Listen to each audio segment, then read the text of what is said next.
The prayer escaped his lips in a whisper he thought no one could hear. Please let her be white this time.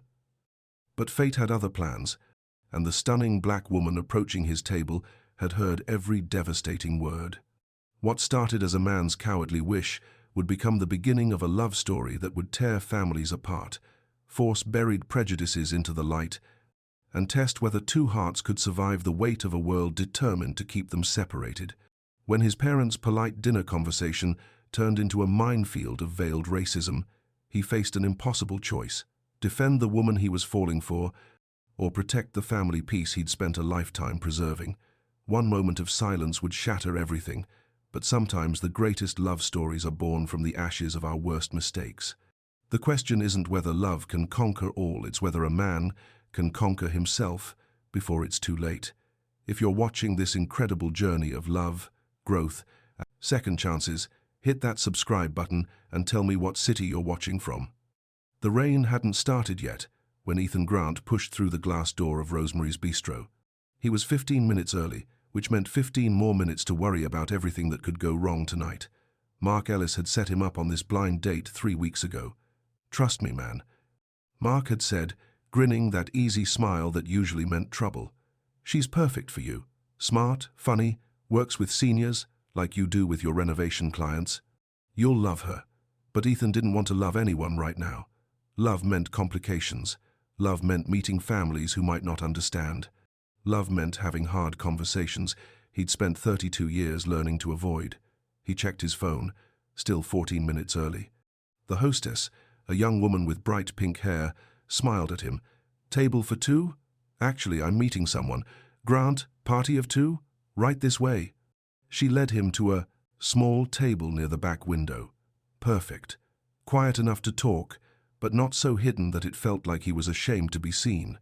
Though honestly, he wasn't sure what he was feeling tonight. Mark slid into the booth across from him, still wearing his work clothes from the construction site. "You look like you're about to throw up." "Thanks. That's exactly the confidence boost I needed." "Relax." Mark reached across the table and straightened Ethan's collar. "She's going to love you. Just be yourself." "What if myself isn't good enough?" Mark rolled his eyes. "What if the sky falls down? What if aliens land in the parking lot?" "Dude, you're overthinking this." Ethan glanced around the restaurant. Couples chatted over wine. Families shared plates of pasta. Everyone looked so comfortable, so sure of their place in the world. When had life gotten so complicated for him? "She should be here any minute," Mark said, checking his own phone. "I'm going to head out and let you two get acquainted." "Wait, don't." But Mark was already standing, patting Ethan's shoulder. "You've got this. And if you don't, at least you'll get a good meal out of it." Alone at the table, Ethan fidgeted with his napkin. He straightened the salt and pepper shakers, checked his phone again. Tried to remember the last time he'd been this nervous about anything. The truth was, he'd been on 3 dates in the past year. One woman spent the entire evening talking about her ex-husband. Another seemed nice until she made a comment about his simple job that made his teeth clench. The third date had been with Sarah, a teacher Mark had introduced him to 6 months ago. Sarah was lovely. Smart, kind, easy to talk to. She was also black, and the moment Ethan realized he'd have to introduce her to his parents, he'd panicked. Not because of Sarah herself, but because of the look he knew he'd see in his mother's eyes. The careful questions, the polite smile that didn't quite reach her eyes. He'd ended things, with Sarah after 4 dates, telling himself it was because they didn't have enough in common. But late at night, when he was honest with himself, he knew the real reason. He was a coward. And now here he was again, about to meet another woman Mark had set him up with. Mark hadn't told him much about her, except that she worked in healthcare and loved old movies. He'd been intentionally vague, which usually meant something. Ethan leaned forward and closed his eyes for a moment. "Please," he whispered, so quietly he could barely hear himself. "Just, please let her be white this time, okay?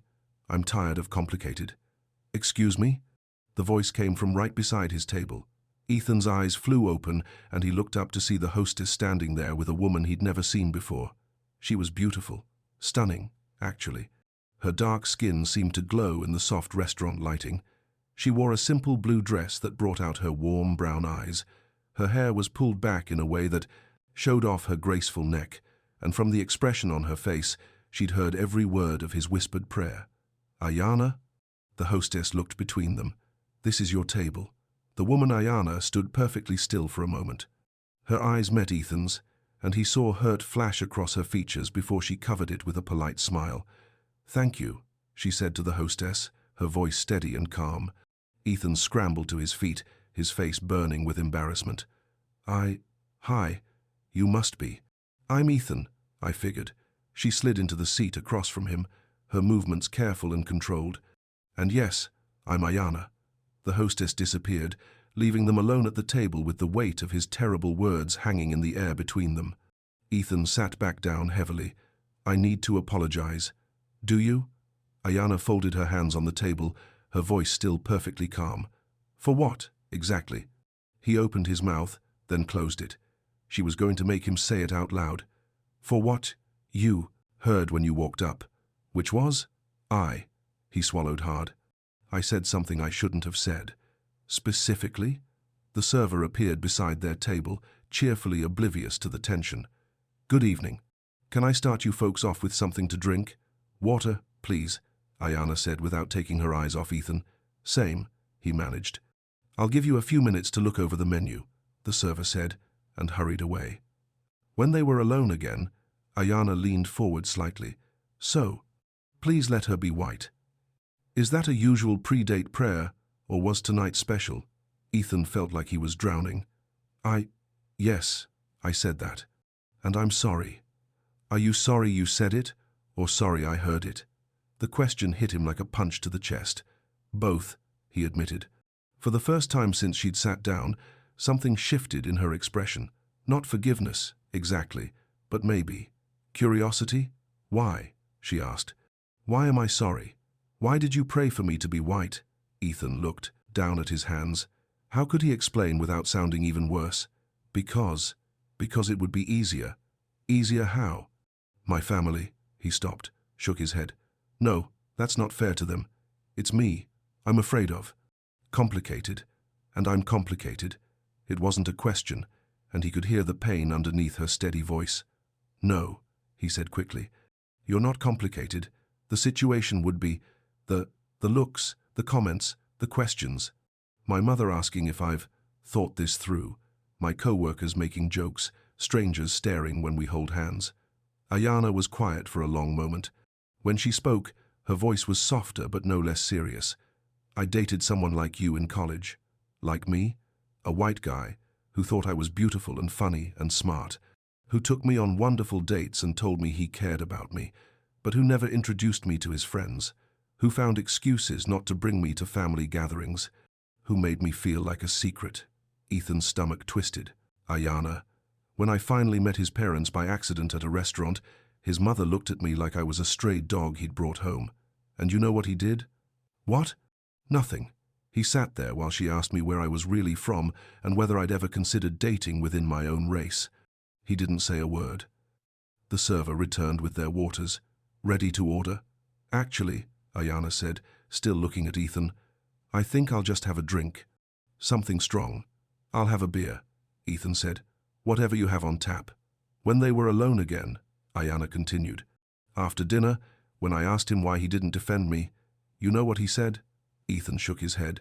"He said I was being too sensitive, that his mother just needed time to get used to the idea." She picked up her water glass and took a sip. 3 months later, he broke up with me to date a blonde girl from his economics class. They were married within a year. "I'm not him. Aren't you?" She studied his face. "You just prayed to God that I'd be white so you wouldn't have to deal with any discomfort. How is that different?" Ethan didn't have an answer. She was right, and they both knew it. "I should go," she said, starting to reach for her purse. "Wait." The word came out more forcefully than he'd intended. "Please." She paused, her hand on her bag. "You're right," he said, "about all of it. I am afraid of complicated. I am worried about what people will think. And that makes me exactly like that guy who hurt you." He met her eyes. "But I don't want to be like him. Wanting and being are two different things." "I know that." He leaned forward. "Look, I'm probably about to make this worse, but I've been attracted to black women before. And every time I've talked myself out of pursuing anything because I was scared of exactly what you're talking about. The judgment, the stares, the family drama. And you think telling me that helps how? Because I'm tired of being scared. The words surprised him as much as they seemed to surprise her. I'm 32 years old, and I've spent my entire life avoiding anything that might make waves. I choose the safe job, the safe friends, the safe dates, and I'm miserable. She was listening now, really listening. I can't promise I won't mess this up, he continued. I can't promise my family won't say stupid things or that I won't freeze up when they do. But I can promise that I don't want to be the kind of man who makes a woman feel like a secret. Their drinks arrived. Ayana had ordered a vodka tonic that she sipped slowly while studying his face. What do you do for work? She asked after a long moment. The change of subject caught him off guard. I'm a contractor, home renovations mostly. Do you like it? I do. There's something satisfying about taking a space that's broken or outdated and making it better, making it work for the people who live there. I'm a physical therapy assistant, she said. I work mostly with seniors in their homes. That must be rewarding. It is. I have this client, Mrs. Green. She's 78, lives alone, broke her hip last year. When I first started working with her, she could barely make it from her bed to the bathroom. Last week, she walked to the corner store by herself to buy groceries. That's amazing. She keeps asking me when I'm going to find a nice young man and settle down. Ayana smiled for the first time, since she'd sat down, and Ethan felt something loosen in his chest. I told her I'm not sure there are any nice young men left. Present company excluded, I hope. Jury's still out. They talked for another hour, about their work, their families, their favorite movies. Ayana told him about growing up with an overprotective older sister and a father who fixed buses for the city. Ethan shared stories about helping his clients make their homes safer and more comfortable. The conversation felt natural, easy in a way that surprised them both. When Ayana laughed at one of his stories about a bathroom renovation gone wrong, Ethan found himself relaxing for the first time all evening. I should probably head home, she said finally, glancing at her phone. I have an early appointment tomorrow. Of course, Ethan signaled for the check. Can I? Would it be okay if I walked you to your car? She considered this. Okay. Outside, a light rain had started to fall. Ethan pulled out his umbrella and held it over both of them as they walked across the parking lot. That's mine, Ayana said, pointing to a small blue Honda. They stopped beside her car, and Ethan felt the weight of the moment. This could be it. She could get in her car and drive away, and he'd never see her again. Ayana, he said, I know I started tonight all wrong, and I know I have a lot to figure out about myself, but would you be willing to give me a chance to do better? She looked at him for a long moment, raindrops caught in her hair like tiny diamonds. What does that mean exactly? I don't know yet, he admitted, but I'd like to find out, with you. She unlocked her car door but didn't open it. If I give you my number, and if you text me, don't send me excuses or apologies. Send me something that sounds like a man who's actually learning. I can do that. She pulled out her phone, and they exchanged numbers. As she got into her car, she rolled down the window.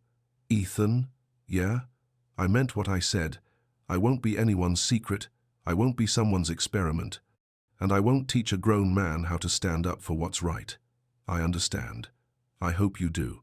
She drove away, leaving Ethan standing in the parking lot with rain falling around him and his heart beating faster than it had in years.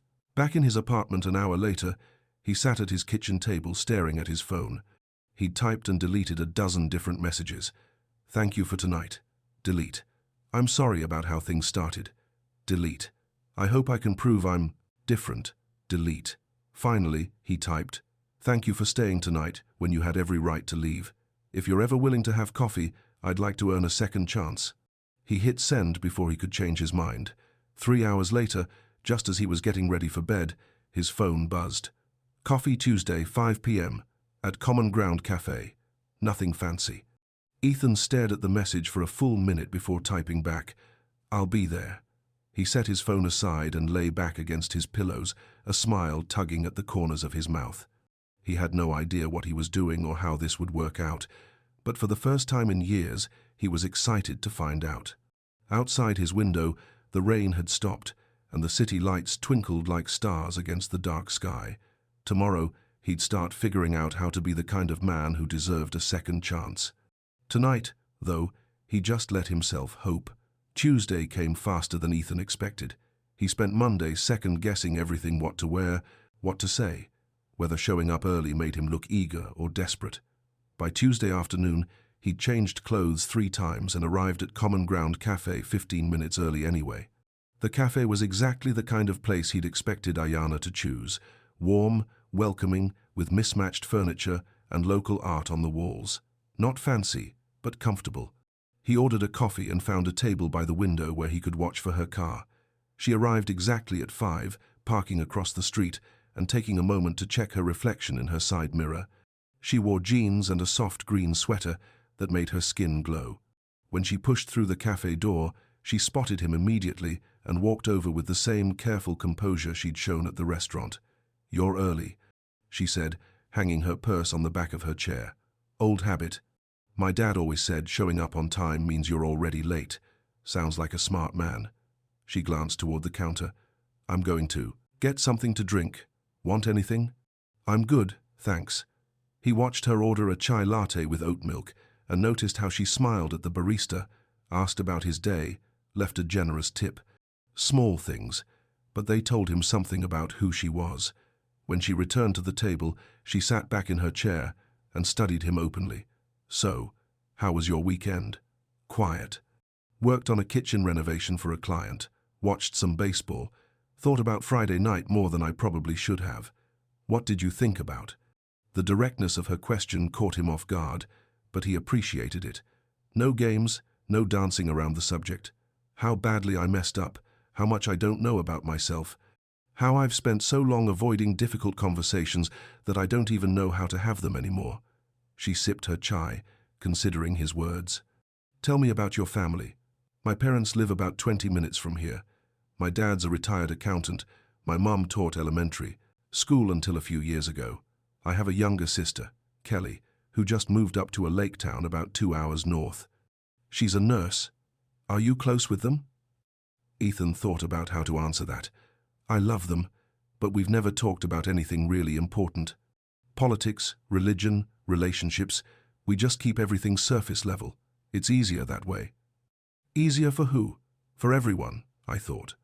"But maybe just for me." Ayana nodded slowly. "What about friends?" "Mark, obviously. A few guys from high school I still see sometimes. Some people from work." He paused. "What about you?" "My sister Lena is my best friend, even though she drives me crazy. My dad and I are close. He taught me to change a tire and balance a checkbook and never take less than I deserve." She smiled. "I have a few friends from nursing school, some co-workers. Mrs. Green, my client I mentioned, she's become like a grandmother to me. Tell me about her." "She's incredible. Sharp as a tack, tells me. Stories about growing up in the South during segregation. She moved north when she was young, met her husband at a church social. They were married 43 years before he passed." Ayana's expression softened. "She keeps telling me that love is worth fighting for, even when it's scary. Especially when it's scary. Sounds like she's a wise woman." She is. She also keeps asking when I'm going to bring that young man around for her to meet. "You've mentioned me to her?" "I mentioned that I went on a date. She's very interested in my social life." They talked for another hour, the conversation flowing more easily than it had at the restaurant. Ayana told him about her work, the satisfaction of helping people regain their independence, the heartbreak of watching some clients struggle.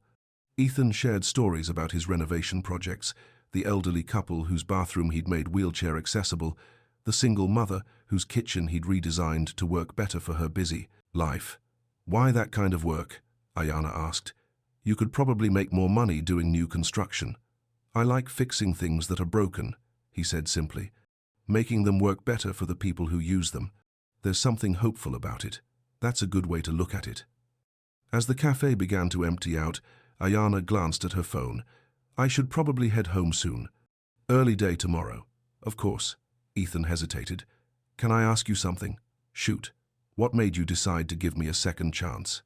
She was quiet for a moment, turning her cup in her hands. "Honestly, I almost didn't. I went home Friday night angry. At you, at myself for being disappointed, at the whole situation. What changed your mind? My sister. She pointed out that you could have made excuses or tried to lie your way out of what I heard. But you didn't. You owned it, even though it made you look terrible. She met his eyes. That meant something. I'm glad. Don't be glad yet. I'm still figuring out if you're worth the risk. Fair enough. They walked outside together, the early evening air cool and crisp. At her car, Ayana turned to face him. Ethan? Yeah? I need to tell you something. I have ground rules. For any man I'm seeing, but especially for this situation. Okay. First, no jokes about race, not about me, not about other people, not even ones you think are harmless. They're not harmless to me. Understood? Second, don't pretend color doesn't matter. Don't tell me you don't see color, or that we're all the same. We're not all the same, and that's not a bad thing. But it is a real thing. Ethan nodded. Third, if we do this, we do it honestly. I won't be your dirty little secret, and I won't be your rebellion against your parents. I'll be your girlfriend, or I'll be nothing at all. Those seem like reasonable requests. They're not requests, Ethan. They're requirements. Then I accept your requirements. She studied his face for a long moment, then smiled a real smile this time, not the polite one she'd worn all evening. I'm going to text you a picture later, she said. For Mark. He's been harassing me all week wanting to know how this went. He's been texting me every hour since yesterday. Good. Let him sweat a little longer. She got in her car, rolled down the window. Ethan? Yeah? Thank you for listening, really listening. Thank you for talking, really talking.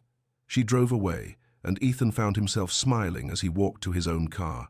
This was new territory for him, a woman who said exactly what she meant, who expected honesty instead of politeness, who wasn't going to make things easy for him. He liked it more than he'd expected. That night, his phone buzzed with a text from Ayana, a selfie of the two of them from the cafe, both smiling naturally. The message underneath read, "For Mark, tell him we didn't kill each other." Ethan immediately forwarded it to Mark, who responded within seconds. Dude, she's gorgeous. Don't screw this up. For once, Ethan didn't feel the familiar twist of anxiety at the thought of not screwing things up. Instead, he felt determined. 3 days later, Ayana invited him to game night at her sister's apartment. Fair warning, she said over the phone. Lena's going to interrogate you. She's very protective. Should I be scared? Probably. Lena's apartment was small but cozy, filled with plants and books and the smell of something delicious cooking in the kitchen. Lena herself was taller than Ayana, with the same warm brown eyes but a more skeptical expression. So, you're the one who made my sister question her judgment in men, Lena said, by way of greeting. Lena, Ayana warned. What? I'm just establishing baseline honesty. She turned back to Ethan. Sit. We're playing cards, and I'm going to ask you uncomfortable questions. The evening was exactly as advertised. Over a game of spades, Lena grilled Ethan about his intentions, his family, his previous relationships, and his willingness to handle difficult situations with Ayana. What happens when your mother makes a comment? Lena asked, laying down a card. What kind of comment? The kind where she's trying to be polite, but she's really asking if you've thought about what your children would look like. Ethan felt heat creep up his neck. I guess. I'd tell her that's not her business. You guess? I would tell her it's not her business. And if she keeps pushing, then I'd make it clear that disrespecting Ayana means disrespecting me. Lena studied him for a moment, then nodded approvingly. Better answer. After the game, they moved to the kitchen for dessert. While Lena and her friend argued about the best way to make cornbread, Ayana nudged Ethan's shoulder. You're doing okay, she said quietly. Just okay. Lena hasn't kicked you out yet. That's progress.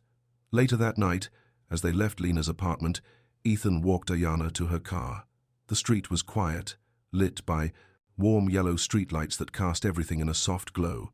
Your sister's intense, he said. She's looking out for me. The last guy I dated seriously. Let's just say she has good reason to be suspicious of my taste in men. What happened? Ayana leaned against her car. His name was David. We dated for 8 months. He was sweet, attentive, told me he loved me, But I never met his friends, never met his family. When I asked about it, he always had an excuse. How did it end? I found out from a mutual friend that he'd been telling people we were just hanging out, that he wasn't ready for anything serious with anyone. She shook her head. The worst part wasn't that he lied, it was that I let him. What do you mean? I ignored the red flags because I wanted so badly for it to work. I convinced myself that his family was just busy, that his friends were hard to coordinate with. I made excuses for him when I should have demanded better. Ethan felt a familiar twist in his stomach. I don't want to be another David. Then don't be.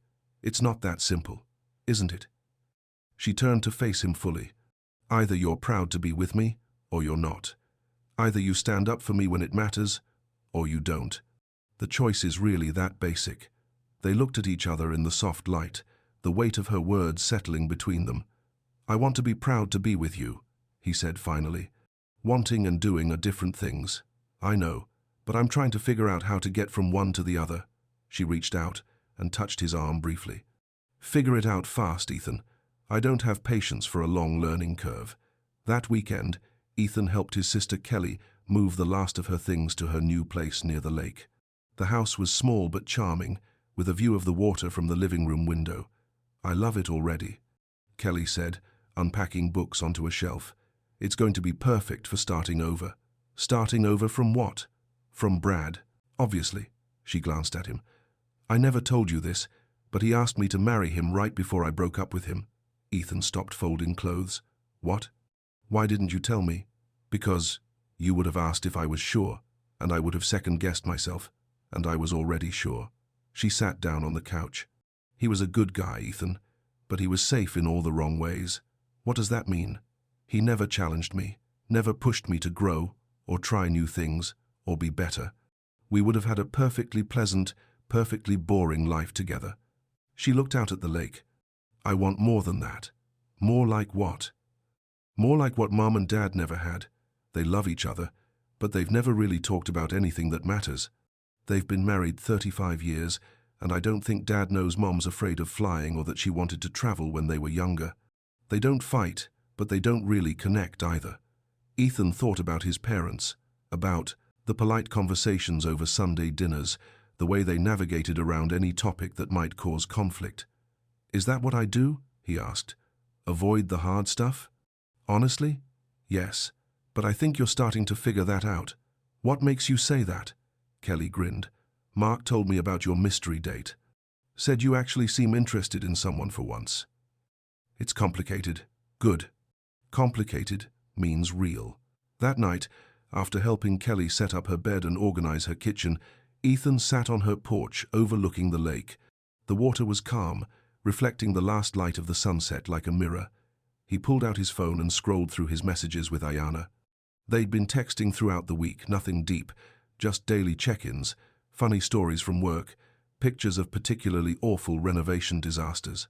But underneath the casual conversation, he could feel something building, a connection that felt different from anything he'd experienced before. Scarier, but also more real. He typed out a message, sitting by the lake, thinking about how much I want to show you this view someday.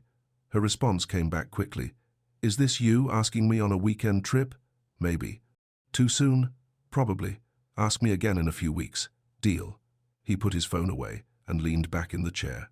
For the first time in years, he was looking forward to the unknown, looking forward to seeing where this thing with Ayana might go, even if he didn't know how to navigate it yet. The lake lapped gently against the shore, and somewhere in the distance, a loon called across the water. Ethan closed his eyes and let himself imagine bringing Ayana here, showing her the sunrise over the water, cooking breakfast together in Kelly's tiny kitchen. It was a good dream. Now he just had to figure out how to make it real. 2 weeks passed in a blur of ordinary moments that felt extraordinary. Ethan brought lunch to Ayana at one of her client visits, meeting Mrs. Green, who immediately declared him a keeper, and insisted on showing him her photo albums. Ayana stopped by one of Ethan's renovation sites, charming his elderly clients by helping them organize their medication schedule while he installed grab bars in their bathroom. They fell into an easy routine. Dinner at Ayana's apartment on Tuesday nights, where they cooked together and argued playfully about whose turn it was to do dishes. Coffee dates on Saturday mornings, walking through the farmer's market and picking out ingredients for weekend meals. Quiet evenings on Ethan's couch, watching old movies and talking during the boring parts. It felt natural in a way that surprised them both. Easy, right, which made the growing anxiety in Ethan's chest all the more uncomfortable. He'd been putting off the conversation with his parents for 3 weeks now. Every time he picked up the phone to call them, he found an excuse. Work was busy. They seemed stressed about something. The timing wasn't right. The truth was, he was terrified. On a Wednesday evening, as they cleaned up after dinner at Ayana's place, she brought up the subject he'd been dreading. "When am I going to meet your parents?" she asked, rinsing soap suds from a plate. Ethan's hands stilled on the pot he was scrubbing. "Soon. That's what you said last week. I know. I just want to talk to them first. Prepare them." Ayana turned off the water and faced him. "Prepare them for what?" "For," he struggled to find the right words, "for the fact that you're important to me. And that you're black." The words hung in the air between them. Ayana dried her hands slowly on the dish towel. "Do you think they'll have a problem with that?" she asked quietly. "I don't know. Maybe. They've never said anything directly, but—" He trailed off. But I've never brought a black woman home before. Have you brought any women home recently?" "Not in a couple of years." Ayana nodded thoughtfully. "Ethan, I need you to understand something. I can't go through what I went through with David again. I can't sit at a dinner table while people decide whether I'm acceptable. I can't pretend not to notice if your parents treat me like an unwelcome surprise. They won't." "How do you know?" He didn't have an answer for that. "Call them tonight," she said. "Set up dinner for this weekend. And don't just tell them you're bringing someone. Tell them you're bringing your girlfriend. And tell them my name." That night, Ethan sat in his kitchen staring at his phone for 20 minutes before finally dialing his parents' number. "Ethan," his mother's voice was warm and familiar. "What a nice surprise. We were just talking about you." "Hi, Mom. Is Dad there too?" "He's right here. Let me put you on speaker." "Hey, son." His father's voice came through the phone. "How's work going?" "Good. Really good." "Actually, that's not why I'm calling." He took a deep breath.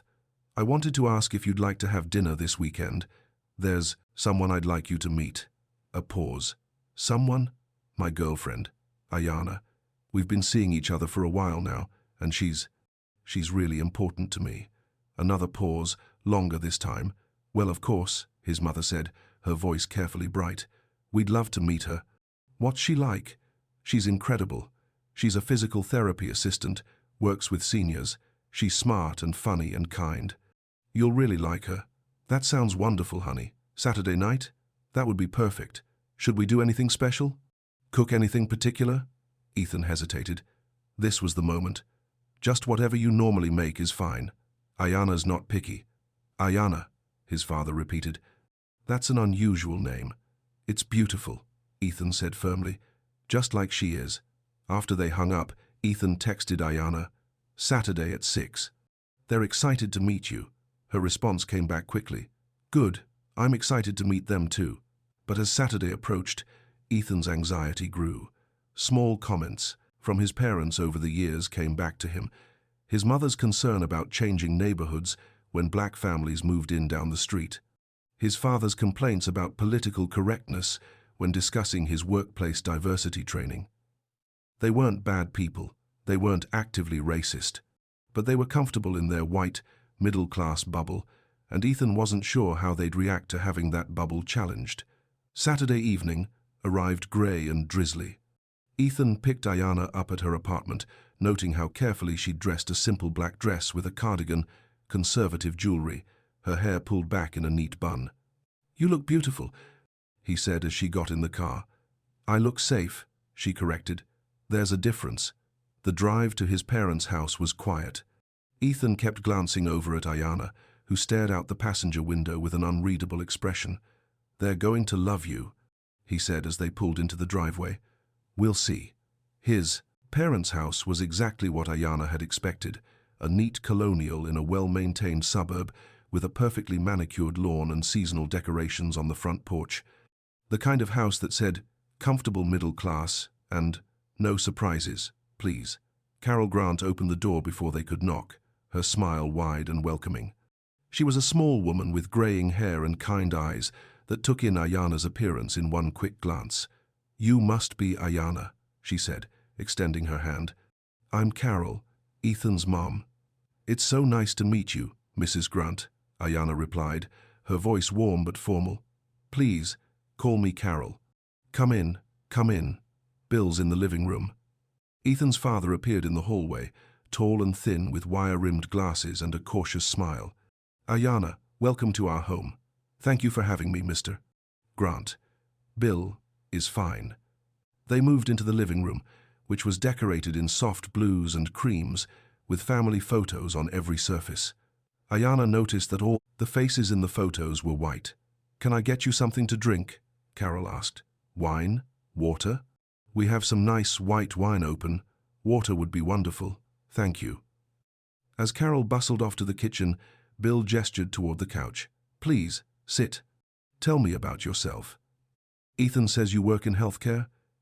"I'm a physical therapy assistant," Ayana said, settling carefully on the edge of the couch. "I work mostly with elderly clients, helping them regain mobility and independence after injuries or illness." "That must be rewarding work." "It is. I love seeing people get their lives back." Carol returned with drinks and settled into her chair across from them. "That's such important work. I'm sure it can be challenging too.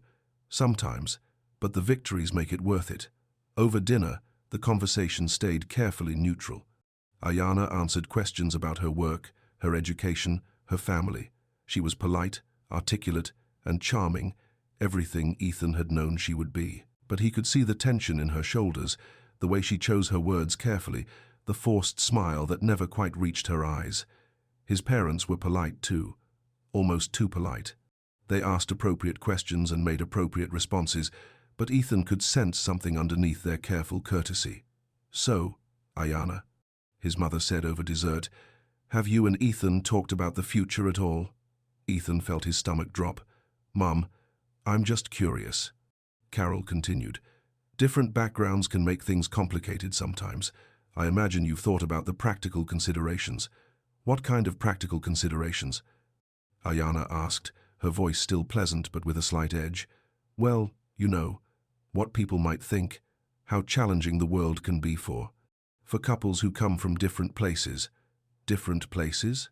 "Different backgrounds," Bill interjected. "Different communities." Ethan felt heat creeping up his neck. "What are you trying to say?" "Nothing inappropriate," his mother said quickly. "Just that it's important to think about long-term compatibility. Whether you're prepared for people's reactions, how you'd handle it if things got difficult." Ayana set down her fork carefully. "What kind of reactions should we be prepared for?" An uncomfortable silence fell over the table. "People can be judgmental," Bill said finally. "Right or wrong, that's the reality. And you think we should let other people's judgments determine our relationship?" "Of course not," Carol said. "I just think it's wise to be realistic about challenges." Ethan looked around the table at his parents' carefully concerned faces, at Ayana's too calm expression, and felt paralyzed. He wanted to say something, but what? His parents weren't being overtly racist. They were just expressing concern about practical considerations. But as the conversation continued, with his parents talking around the real issue and Ayana responding with increasing coolness, Ethan found himself staying silent, trying to keep the peace, trying to smooth things over without making anyone uncomfortable. "I think," Ayana said finally, setting her napkin beside her plate, "that Ethan and I are old enough to handle whatever challenges come our way."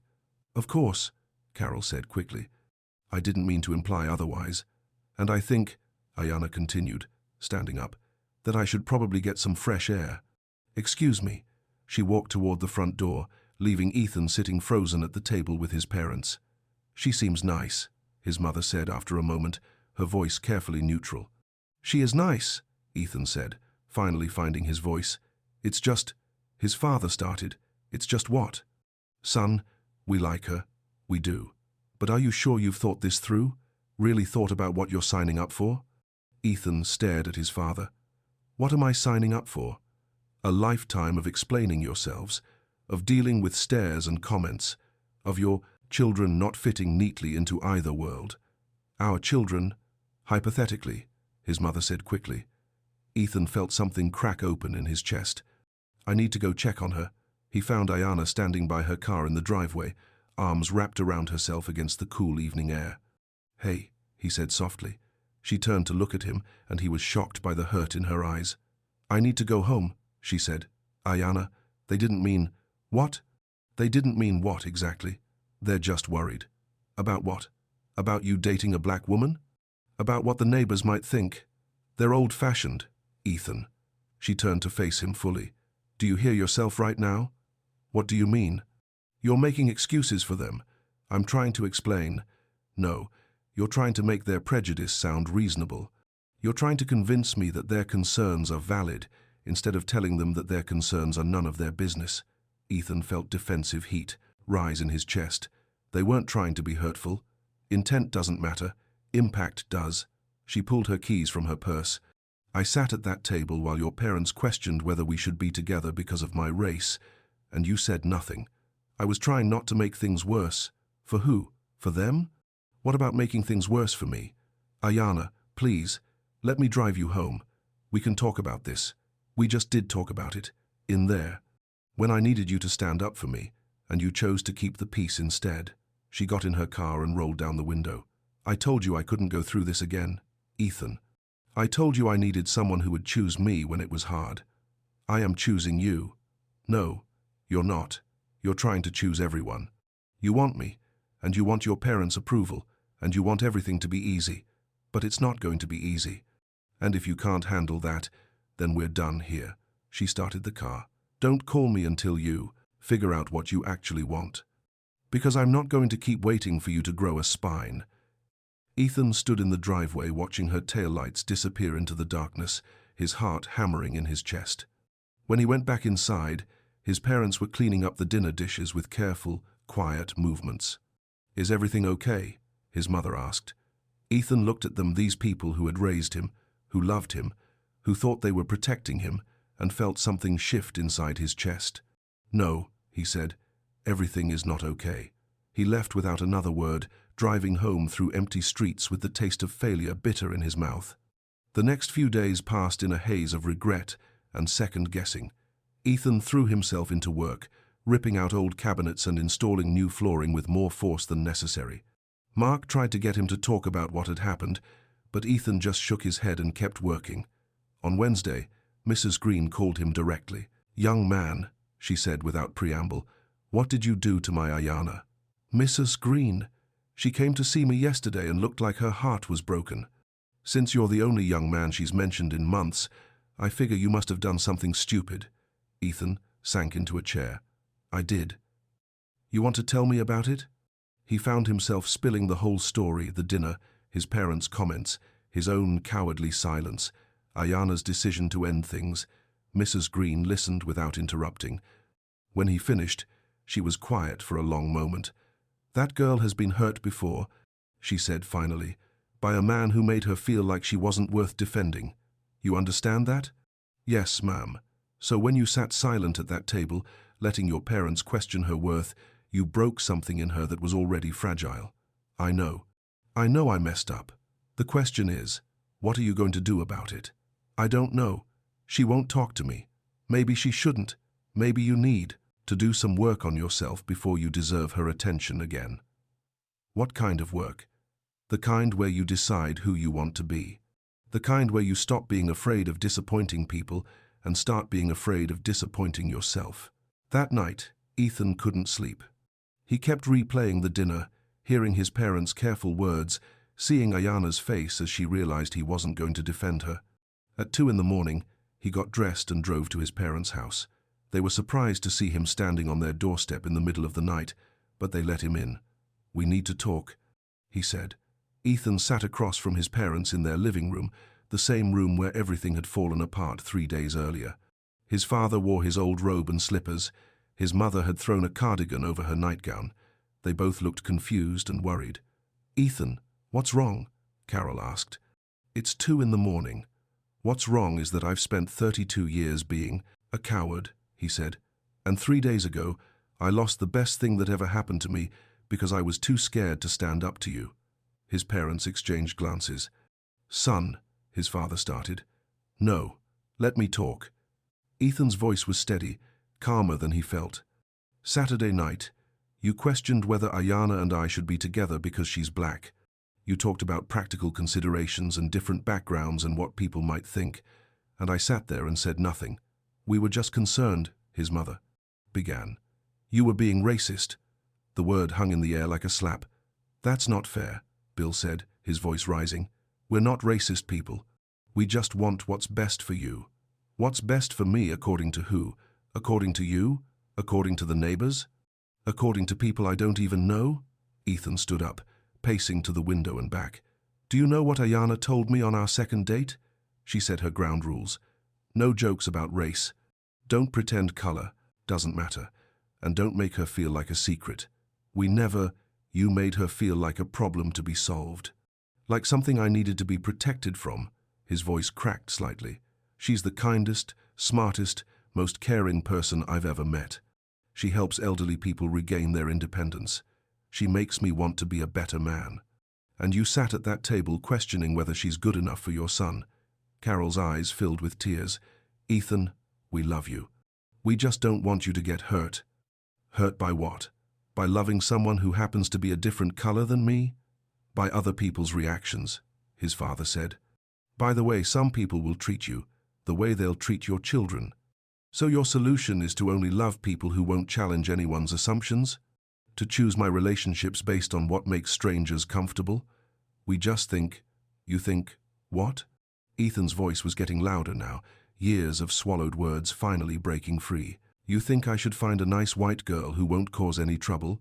Someone who fits into your idea of what my life should look like?" His parents sat in stunned silence.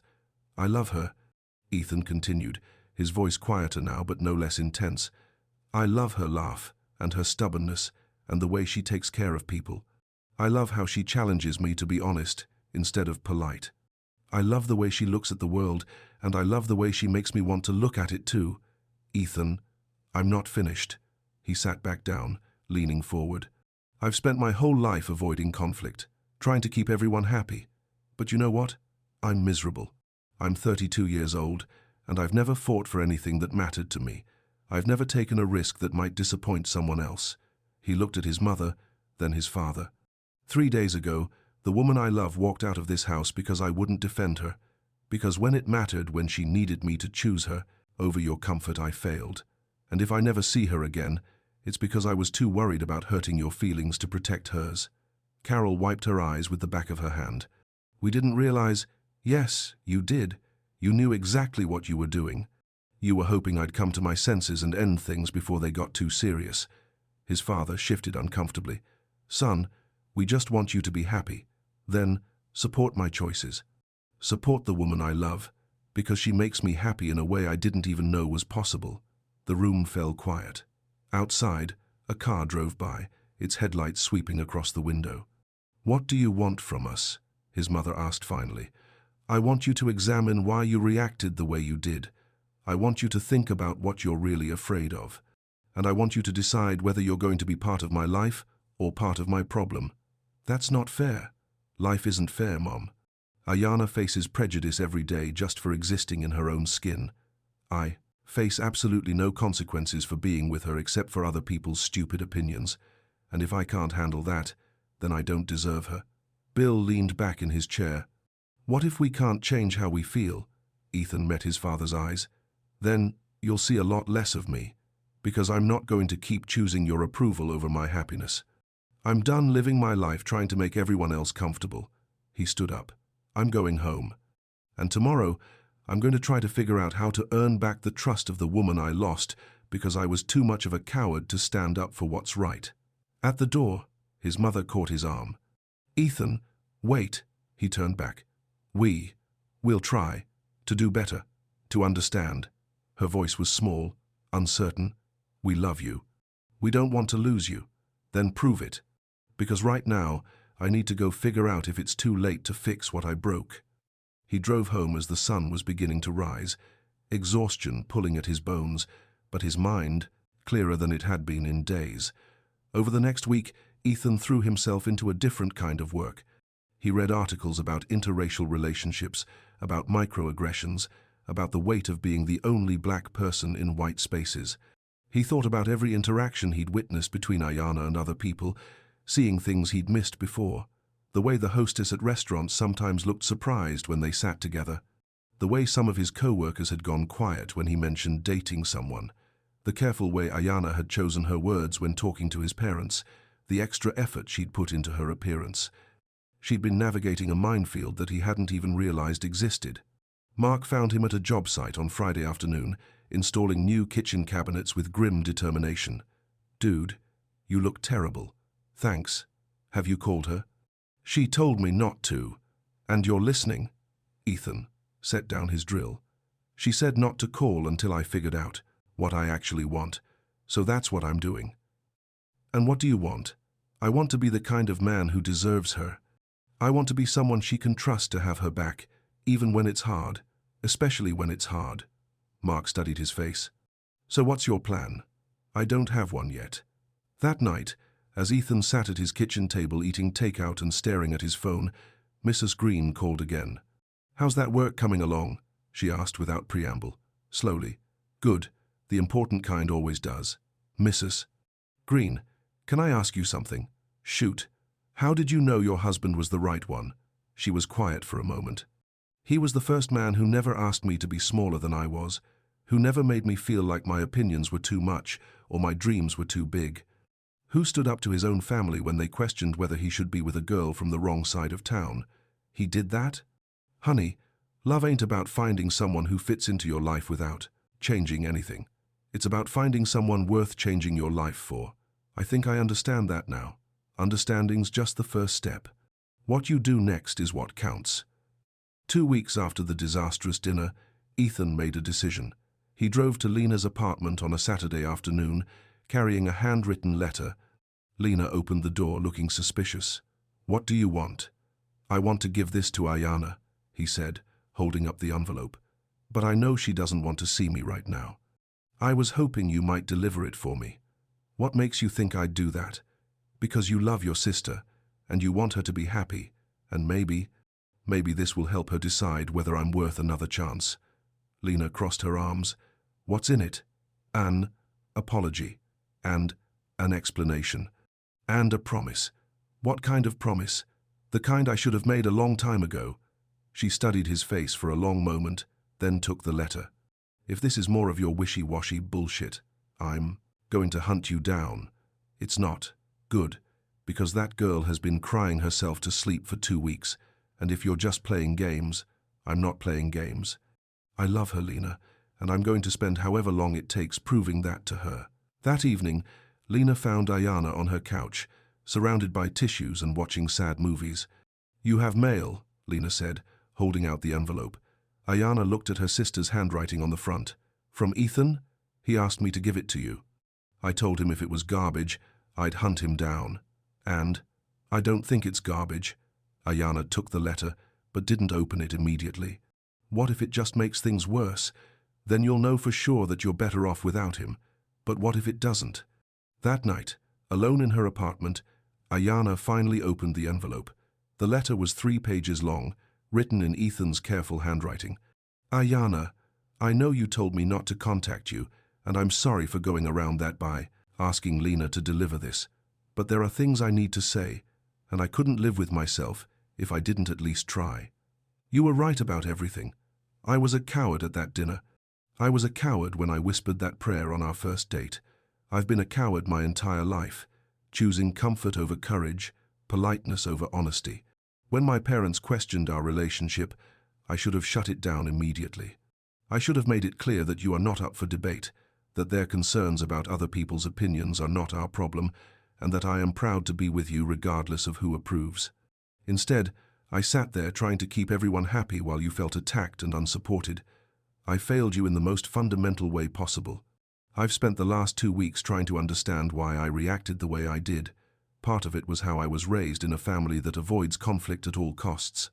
Part of it was my own fear of standing up for anything that might be difficult. But mostly, It was because I had never really examined my own assumptions about race and relationships. I thought that being colorblind was enough. I thought that loving you meant I couldn't be part of the problem. I was wrong. I've been reading and learning and trying to understand what you face every day that I've been blind to.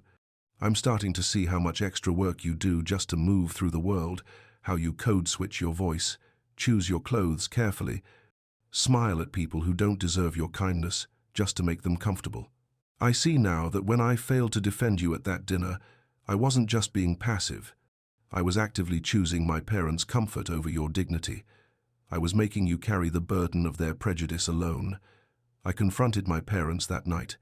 I told them their behavior was unacceptable, and I made it clear that if they can't respect you, they'll see less of me. My mother cried. My father got angry. But I'm done prioritizing their feelings over yours. I know this letter doesn't fix what I broke. I know it might be too late. But I need you to know that losing you was the wake-up call I apparently needed. I will never again sit silent while anyone questions your worth. I don't know if you'll ever be able to forgive me. I don't know if you'll ever trust me again. But I want you to know that whether we're together or not, I'm going to keep doing the work to be better. For you, for anyone else I might love in the future, and for myself. You deserved better from me. You deserve better from the world. And if you give me another chance, I promise you'll never have to wonder where I stand again. I love you. Not the safe version of you that makes my life easier. All of you, exactly as you are, complications and challenges and beauty and strength. If you're willing to try again, I'll be waiting. If you're not, I understand. Love, Ethan. Ayana read the letter 3 times, tears streaming down her face. Then she set it aside and stared out her window at the city lights. He was saying all the right things, but David had said nice things too. In the beginning, the difference was in the specifics. The acknowledgement of what she faced that he'd never seen before. The concrete action he'd taken with his parents. The understanding that this wasn't about him learning to tolerate her blackness, but about him learning to see and fight the systems that made her life harder. Still, words were just words. The next evening, a massive storm hit the city. Wind howled around Ayana's building, and just after 8 o'clock, the power went out. Ayana lit candles and checked on her elderly neighbors, making sure they had flashlights and weren't scared. Mrs. Jefferson down the hall was panicking about falling in the dark. Mr. Daniels was grumpy about his medical alert system losing power. As she was helping Mrs. Jefferson find her emergency supplies, her phone buzzed with a text from Ethan. I heard there's a bad storm on your side of town. If power's out and you need anything, I'm nearby. No pressure. Ayana stared at the message. He wasn't asking to talk about their relationship. He wasn't pushing for more than she'd offered. He was just there, available if she needed help. Another crash of thunder shook the building, and Mrs. Jefferson let out a scared whimper. Ayana texted back, "Power's out. Some of my elderly neighbors are scared. Do you have extra flashlights?" 20 minutes later, Ethan appeared in her hallway with an armload of flashlights, battery-powered lanterns, and emergency supplies. He didn't ask to come in. He didn't try to have a conversation about them. He just helped. Together, they moved through the building, checking on residents, distributing light sources, helping Mr. Daniels reset his medical equipment. They worked as a team, communicating in half sentences and shared glances, falling back into their old rhythm without discussion. When they'd made sure everyone was safe and comfortable, they found themselves sitting on the floor outside Ayana's apartment door, a battery-powered lantern between them, casting soft shadows on the walls. "Thank you," she said quietly, "for coming, for helping without making it about us. I meant what I said in the letter. Whether we're together or not, I want to be someone you can count on." She looked at him in the dim light. "I read it, the letter. And I don't know what to do with it. You don't have to do anything with it right now." They sat in comfortable silence for a while, listening to the storm outside and the quiet sounds of the building settling around them. "Mrs. Green thinks I should give you another chance," Ayana said finally. "What do you think?" "I think I'm scared." "Of what?" "Of believing you've really changed and finding out you haven't. Of getting hurt again." She pulled her knees up to her chest. "Of wanting this to work so badly that I ignore red flags again." Ethan was quiet for a long moment. What would it take for you to trust me again? I don't know. Time, I guess. And proof that this isn't just pretty words. What kind of proof? She thought about it. I need to see how you handle difficult situations when I'm not around. I need to see you stand up to your parents again if they backslide. I need to see you notice things, microaggressions, assumptions, the work I have to do that you've never had to think about. Okay. And I need to know that you're doing this for you. Not just to get me back, that you're committed to growing regardless of what happens between us. I am. She studied his face in the lantern light. I can't promise I'll ever trust you completely again. I understand. And I can't promise this will work out. I know. But, she said, taking a shaky breath, I'm willing to try, slowly, with clear boundaries and open communication and the understanding that you have a lot to prove. Ethan felt something tight in his chest finally release. What does that look like? I don't know yet. Maybe coffee. Maybe dinner. Maybe we take things day by day and see what happens. I can work with that. The lantern flickered, its battery running low. I should probably go inside, Ayana said, but she didn't move. Yeah, me too. But they stayed there a few minutes longer, sitting in the dimming light, both afraid to move too fast and break whatever fragile thing was rebuilding between them. 3 weeks later, Ethan got a phone call that surprised him. Ethan, this is Carol, Ethan's mother. Mom, I know who you are. Right. Of course. A pause. I was wondering if I could talk to Ayana, if she'd be willing to meet me for coffee. Why? Because I owe her an apology, a real one, and because I want to understand how to do better.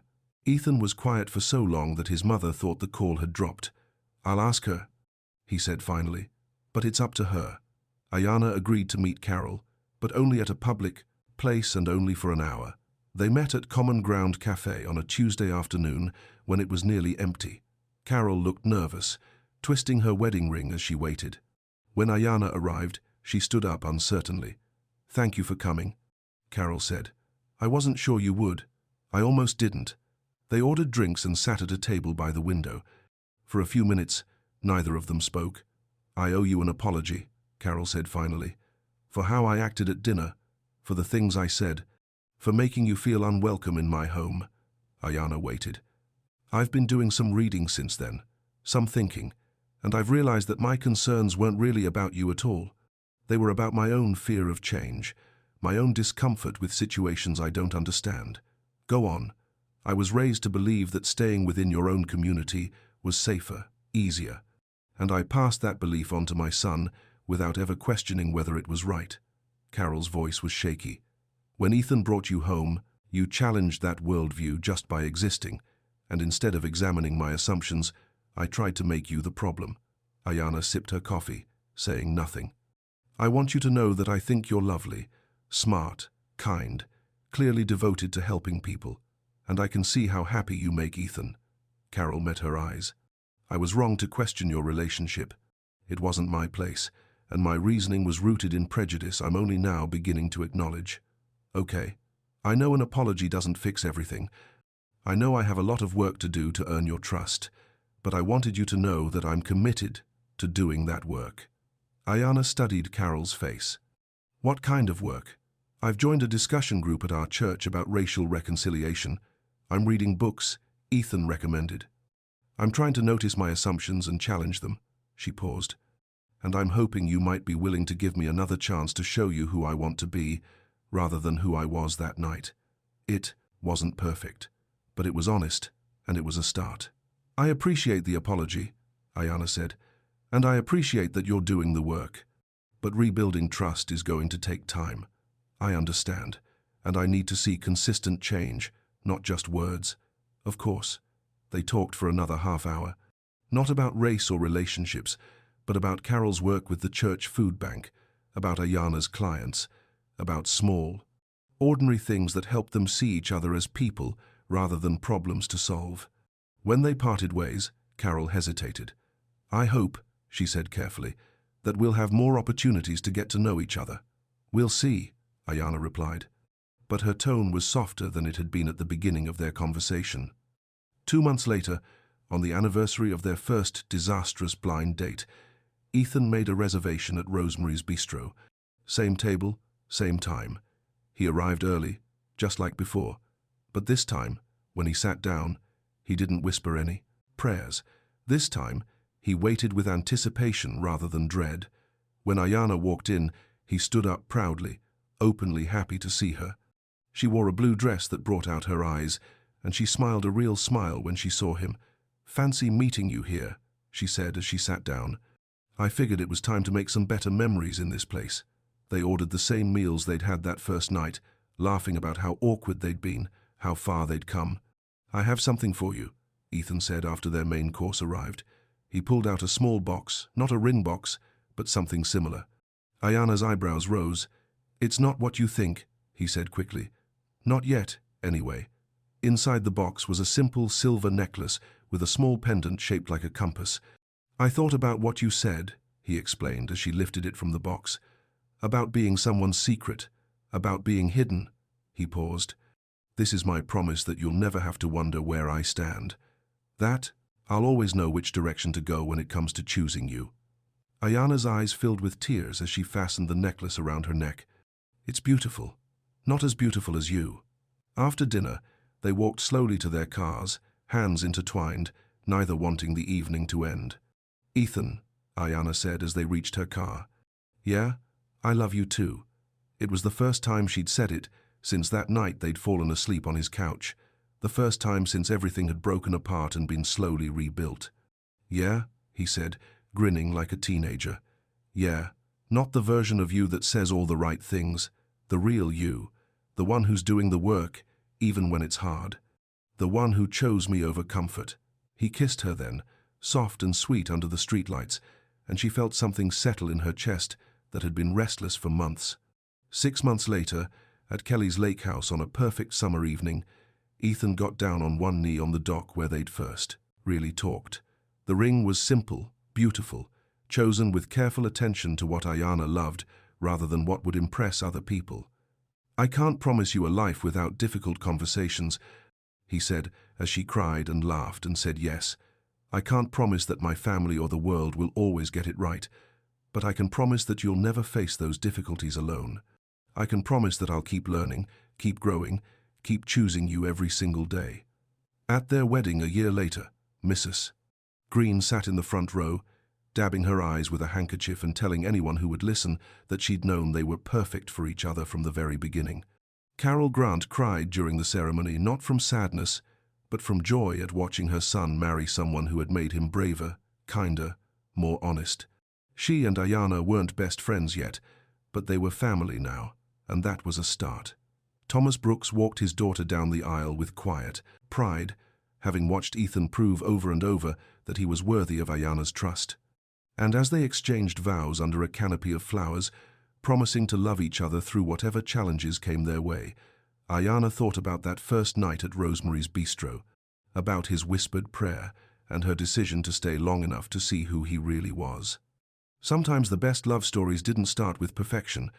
Sometimes they started with broken people, learning how to choose each other, how to grow together, how to build something beautiful from honest words and brave choices. As they kissed for the first time as husband and wife, the restaurant where they'd met seemed very far away. But the lessons they'd learned there about courage, about truth, about love that demanded the best of them both would stay with them forever. Because real love wasn't the absence of fear or prejudice or difficulty. Real love was the choice to face those things together, to do better tomorrow than you did today, and to never stop fighting for the person who made you want to be worthy of their trust. And in the end, that was exactly what they had built, a love worth fighting for.